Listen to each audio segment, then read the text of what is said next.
जब कोई कहता है कि तू अभी छोटा है, तू क्या कर लेगा, तब याद रखना, अभिमन्यु सिर्फ 16 साल का था, लेकिन उसकी वीरता ने इतिहास में अमर कर दिया उसे।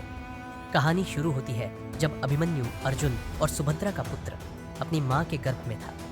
एक दिन अर्जुन सुभद्रा को युद्ध की रणनीति चक्रव्यूह के बारे में समझा रहे थे। अभिमन्यु ने माँ के गर्भ में रहते हुए चक्रव्यूह को तोड़ने की तकनीक सुन ली, लेकिन दुर्भाग्यवश बाहर निकलने की तकनीक वह नहीं सुन सका। उस दिन एक योद्धा जन्मा जो अधूरी जानकारी के बावजूद युद्ध भूमि में कूदने को तैयार था। कुरुक्षेत्र के 13वें दिन जब कौरवों ने चक्रव्यूह की रचना की, अर्जुन को छल से दूर भेज दिया गया और कोई भी योद्धा उस चक्रव्यूह को भेद नहीं सकता था। तभी 16 वर्षीय अभिमन्यु ने कहा, अगर तोड़ना आता है तो मैं घुसूंगा, चाहे बाहर निकलूं या नहीं। ये थी सच्ची वीरता, जहां परिणाम से ज्यादा कर्तव्य बड़ा था। अभिमन्यु अकेला चक्रव्यूह में घुसा।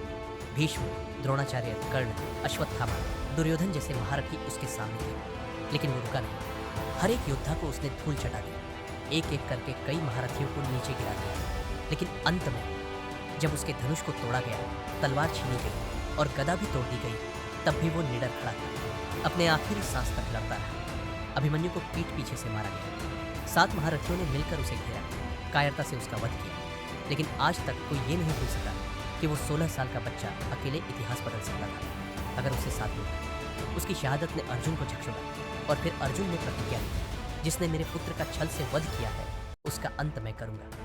तो जब भी लगे कि रास्ता कठिन है, अकेले है और ज्ञान अधूरा है, तो अभिमन्यु को याद करना।